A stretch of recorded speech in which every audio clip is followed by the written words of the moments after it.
It's like a family tree, part of you and part of me. And if we should separate, go your own way, I won't wait.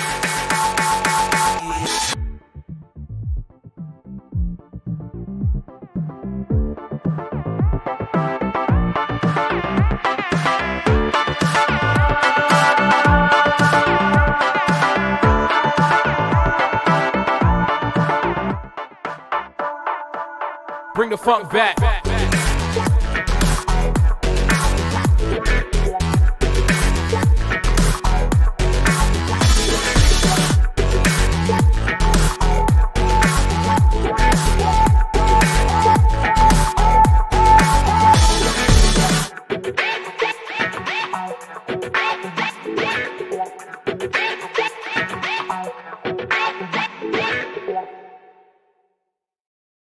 Bon matin tout le monde, j'espère que vous allez bien.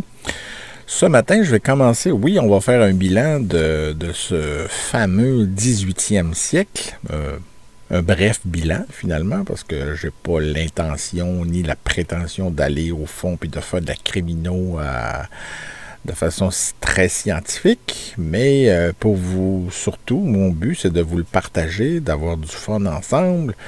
Et d'informer en même temps, parce qu'en même temps, moi, ça me fait pratiquer, ça me fait mémoriser tout ça, puis ça me fait apprendre aussi, donc, je suis aux anges. Donc, avant de faire un petit bilan du 18e siècle, je dois préciser que, bon, là, je voulais passer quand même un peu rapidement, tout en gardant un ordre chronologique. Bon, j'ai fait quelques exceptions, là, avec, par exemple, l'affaire du collège Dawson et tout ça, et le petit Ralph Endoska aussi au début du 20e siècle. Donc, ça se peut que je fasse des petites exceptions comme ça, mais à l'avenir, au lieu de publier à tous les jours, je sais que là, qu'il y en a qui vont être tristes, vous allez verser des larmes, vous allez me lancer des tomates, mais je vais publier maintenant une balado, une seule par semaine, donc le vendredi matin. Mais la bonne nouvelle dans tout ça, c'est que les balados devraient être plus étoffés, donc plus longues, parce que les dossiers vont être un petit peu plus détaillés, là, avec le 19e siècle et tout ça. Donc certains, on va faire référence à des livres qui ont été publiés. Je pense à l'affaire Marois, par exemple, dans les années 1820, qui, bon, a lancé une légende selon laquelle il aurait peut-être été notre premier tueur en série du Québec. Voilà, bon, le pendu, la fameuse légende du pendu à Trois-Rivières, on va voir ça aussi. Donc, il y en a vraiment plusieurs. On va commencer vraiment à être dans le vif du sujet, à s'éloigner peut-être des crimes qui sont moins proches de nous, ce qui était le cas à la Nouvelle-France. Donc, par exemple, des duels, des choses qu'on ne voit plus, qui, bon, ça nous rejoignait peut-être un peu moins. Alors, voilà. Donc, ça sera une fois par semaine, chaque vendredi. Mais je n'exclus pas, je vous le dis tout de suite, de faire des petites balados hors série, mettons sur un sujet plus moderne ou une intervention quelconque. Ben là, ça sera peut-être, il va toujours avoir celle du vendredi, mais il y aura peut-être des petits plus au cours de la semaine. Parce que bon, je travaille pas pour une télévision, c'est moi qui décide de mon horaire, j'ai pas de pression. Voilà, je publie quand je veux finalement.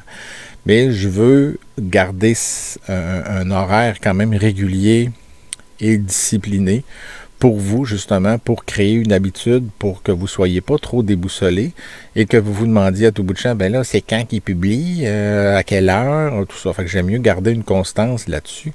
Donc, chaque vendredi matin, qu'on va continuer à parler d'au moins un homicide par semaine. On en a quand même pour des années, parce que comme je vous disais, mes recherches ne sont pas terminées.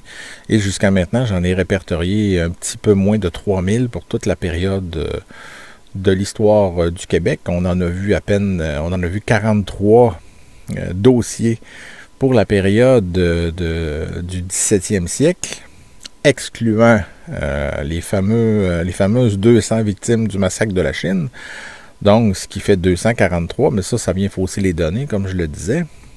Pour les années 1700, donc de 1700 à 1800, hein, c'est simple, donc le 18e siècle, il y a eu j'ai répertorié 37 dossiers d'homicide. Donc c'est moins, moi je suis encore surpris, malgré le fait que j'insiste parfois pour en trouver plus, mais il y a des contraintes à cela.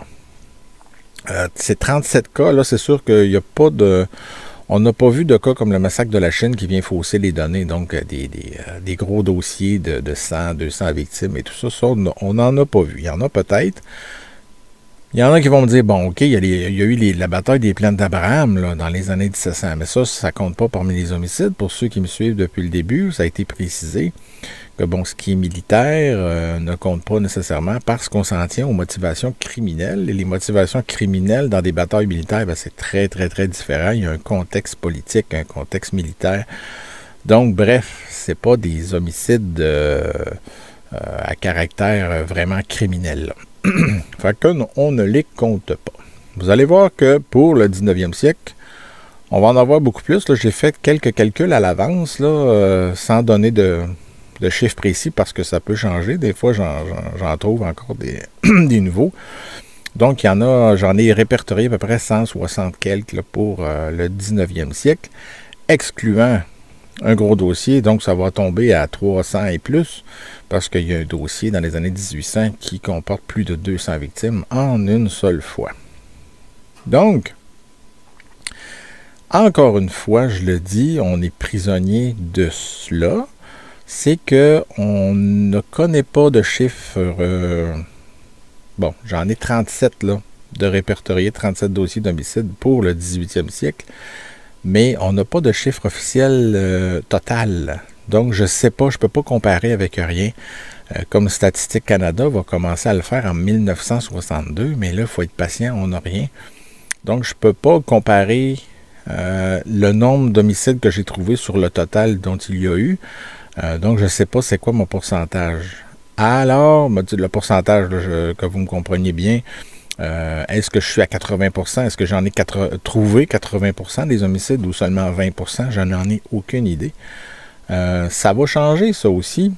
Mais, bon, il faut dépendre de ça. L'échantillonnage, faut être prudent, donc, avec ça, parce qu'en ne le sachant pas, on ne peut pas dire, bon, si je vous donne, par exemple, avec tous les dossiers que je vous ai dit, si, admettons, il y a 2 homicides argumentatifs sur 100, là, vous dites, ah, ben oui, il y a 2% au 18e siècle d'homicides argumentatifs. Donc, on ne peut pas faire ça parce que on n'a pas tous les chiffres.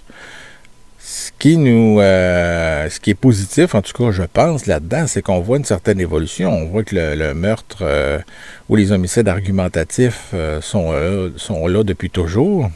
Depuis même l'arrivée de Samuel de Champlain, je pense aussi aux homicides domestiques par passion, qui sont plus rares, beaucoup plus rares, mais qui se ressemblent quand même étrangement à travers les époques. Là, on en a vu 2 au travers du 18e siècle, mais on va voir qu'il y en a d'autres, et bon, même le célèbre Cordelia View à la fin du 19e siècle, c'est des crimes qui se ressemblent beaucoup. Donc, il y a vraiment un profil à aller tirer de ça, ou un profil de classification.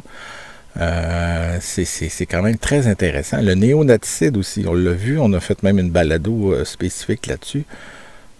c'est ça aussi, il n'y a pas la façon de procéder, tout ça, avec des gens qui n'ont aucune connexion entre eux, qui ne se parlent pas à travers les siècles, évidemment, ils ne se connaissent pas, mais qui ont une façon d'agir très, très, très similaire. Donc, c'est ça, il y a des... il y a des patterns, si on veut, ou des modes opératoires qui se répètent chez l'être humain. Et qu'on explique mal encore, évidemment, mais qui se ressemblent et qui ne changent pas tellement. Donc, de ce côté-là, c'est très intéressant. Le 18e siècle, évidemment, nous a montré quelques cas aussi qui entrent dans la légende, donc des cas de crimes qui sont devenus célèbres. Parce que le crime, il y en a qui ont beau le bouder, bon, par dédain ou par toutes sortes de raisons. Bon, on ne veut pas entendre parler du crime parce qu'on a peur de ça. Mais il y a eu des légendes, là. Il suffit de penser à la Corriveau, et il y en a eu d'autres aussi. Donc, la culture, on a prouvé aussi, et ça va revenir, ça aussi, cette tendance-là. La culture s'inspire assez souvent de la criminalité. Des cas célèbres, évidemment. Des cas moins célèbres, ben, on les laisse de côté. Là, je parle de la culture. Nous, on va essayer, on va tout faire pour ne pas les laisser de côté. Parce qu'évidemment, bon, les cas célèbres, c'est vendeur. Hein. Si quelqu'un fait un film sur l'affaire Turcotte, je parle bien de Guy Turcotte, là, de 2009, c'est sûr que juste le nom ferait vendre assez facilement ou créerait une controverse pour faire parler du film. Mais si on fait un film sur l'affaire Alexandre Lavallée en 1926, il y en a qui vont faire comme « Hein? Quoi? » Mais c'est justement ça. Nous, c'est ça qu'on va faire. On essaie de traiter tous les dossiers d'une façon égale. C'est difficile des fois. C'est très difficile. Et puis même, des fois, c'est impossible parce que un dossier sur lequel on a 2-3 détails et un autre sur lequel on a beaucoup plus de détails, ben c'est sûr que c'est difficile de le traiter de façon égale parce que là, on va faire des balados beaucoup plus longs quand on a, par exemple, sur l'affaire de la fusillade de Dawson, du collège de Dawson. Ben, il y a une enquête de coroner qui fait 21 ou plus de pages, qui est beaucoup détaillée. Donc, ben, j'ai pu faire une balado, même en deux parties cette fois-là. Alors, voilà.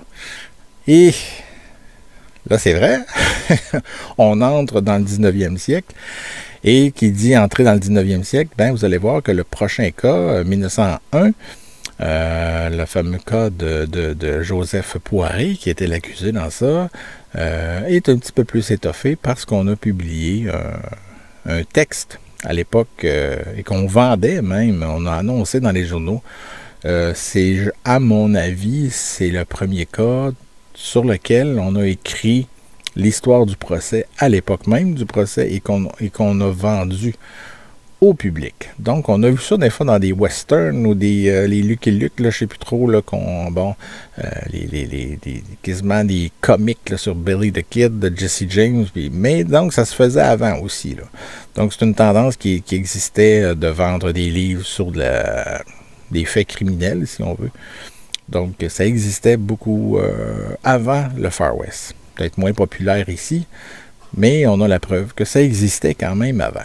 Donc, sur ce, je vous dis à la prochaine balado et on va se voir au moins une fois semaine maintenant.